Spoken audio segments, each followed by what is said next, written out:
Olá pessoal, eu sou Hugo de Brito Machado II e este é mais um vídeo do canal, mas desta vez ele não está associado a nenhum quadro específico, nem é um vídeo dissecando o CTN, nem é um vídeo do direito tributário nas súmulas do STF e do STJ, tampouco se trata de uma indicação de leitura ou um vídeo para a turma de processo tributário que está confinada da Universidade Federal do Ceará.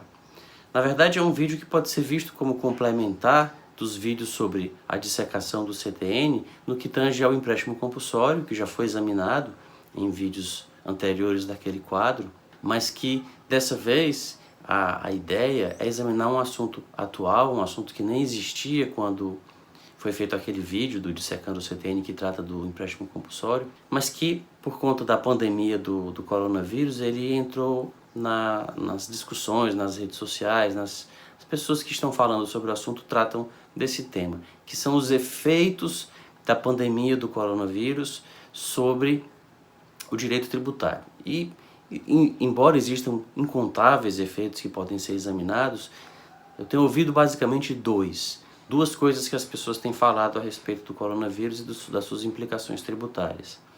A primeira dessas implicações seria uma necessidade de se prorrogarem os prazos para o cumprimento das obrigações tributárias, tanto principais quanto acessórias. Esse é um aspecto que realmente deve ser levado em conta. A Receita Federal, inclusive, já está fazendo isso, ela já prorrogou o prazo para a entrega da declaração do imposto de renda, ela tem prorrogado diversos prazos para cumprimento de obrigações acessórias, que são aquelas obrigações de fazer, não fazer ou tolerar, e aqui vai uma revisão para quem estuda tributário na graduação. Diferentemente do direito privado, as obrigações tributárias são divididas em principal e acessórias, mas as acessórias não são obrigações de pagar que garantem as principais, como acontece, por exemplo, com a obrigação do fiador em relação à obrigação de um inquilino no contrato de aluguel. No caso do tributário, a obrigação acessória é sempre uma obrigação de fazer, não fazer ou tolerar, e a sua acessoriedade está ligada ao fato de que através delas o fisco controla se as principais, todas, não só a daquele contribuinte, que pode nem ser devedor de nada, mas de todos os contribuintes, se elas estão sendo cumpridas.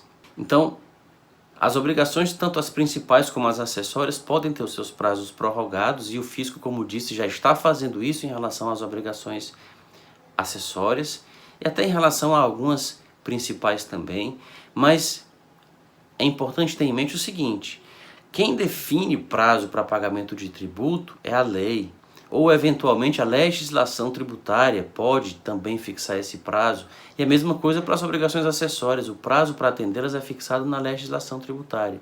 Não é possível ao judiciário alterar esse prazo, não é possível judicializar a questão do prazo. Pelo menos esse é o meu ponto de vista. O que o judiciário pode fazer é afastar a cobrança de multas pelo atraso no cumprimento dessas obrigações. O que pode parecer a mesma coisa, mas não é. No que diz respeito ao tributo, por exemplo, afastar o pagamento das multas ou a cobrança das multas não afasta a cobrança de juros e, portanto, não significa que não seja devido naquele prazo originalmente fixado, se não houver prorrogação pela legislação, mas apenas que não se pode imputar qualquer tipo de responsabilidade ao contribuinte. E aqui vai até um comentário ao CTN, ao artigo 136 do CTN, segundo a qual a responsabilidade tributária independe da intenção do agente. A responsabilidade pelas infrações praticadas, ela independe da intenção do agente. Muita gente diz, diante desse artigo, que aí nós teríamos a consagração da responsabilidade objetiva por infrações em relação à legislação tributária. Mas há também parte expressiva da doutrina que diz que não, apenas aí nós temos uma responsabilidade por culpa presumida.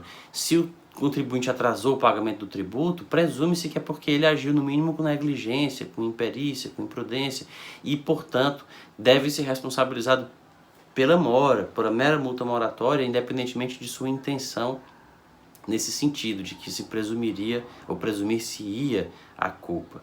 Mas no caso de uma pandemia, que faz com que todas nem todas, algumas estão até se dando bem na pandemia, como as de entregas em domicílio, do tipo iFood ou Rappi, outras como o de entretenimento online, Netflix, ou outros serviços de streaming, talvez de uso inconfessável ou impublicável, essas estão ganhando com a crise, mas a generalidade das empresas não, algumas sofrem mais do que outras. O setor hoteleiro, o setor de aviação, o setor de turismo em geral.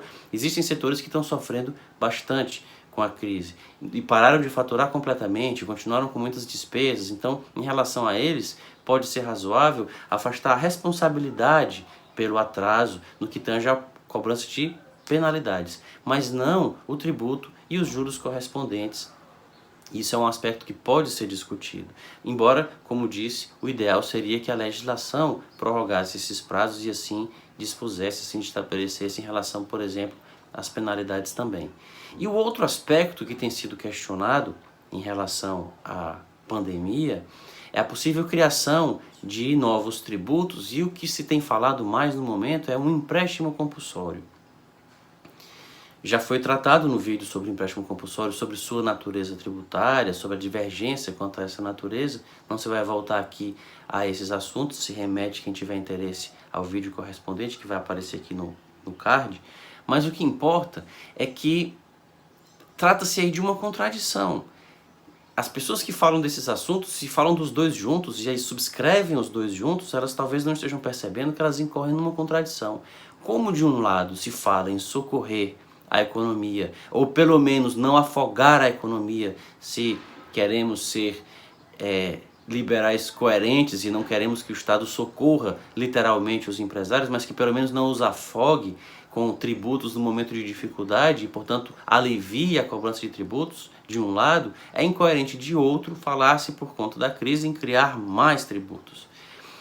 E aí, em relação a esse empréstimo compulsório, o que se pode dizer dele? Em primeiro lugar, que formalmente nós estamos diante de uma circunstância que autorizaria a criação, porque foi decretado o estado de calamidade pública pelo Congresso Nacional e, portanto, está presente aquela condição, aquele pressuposto. Não se trata de um fato gerador, mas de um pressuposto para a própria instituição, para o próprio exercício da competência, exigido pelo artigo 148 da Constituição. Então, autorização para criação por lei, desde que por lei complementar, desde que a receita com ele obtida seja necessariamente usada no combate às causas, ao trato das causas que justificaram a sua criação, que no caso seria a pandemia, desde que isso seja feito, seja atendido, seja criado pela União, por lei complementar, as receitas sejam usadas no combate à pandemia, não há obstáculo à criação dele. Mas o que se deve pensar é isso que acabei de mencionar. Existem calamidades que não atingem a economia de maneira tão contundente e tão generalizada, não só a economia brasileira, mas a mundial, como a que está acontecendo agora.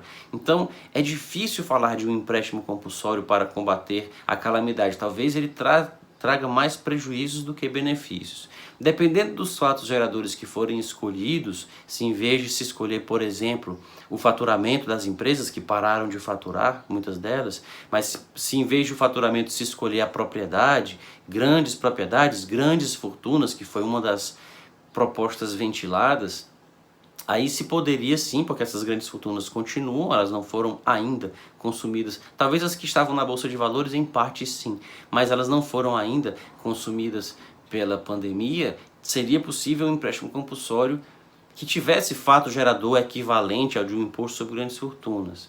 E com isso talvez fosse possível arrecadar alguma coisa. Mas seria uma arrecadação muito pequena, sem entrar aqui nas polêmicas, nas controvérsias em torno da criação de um IGF.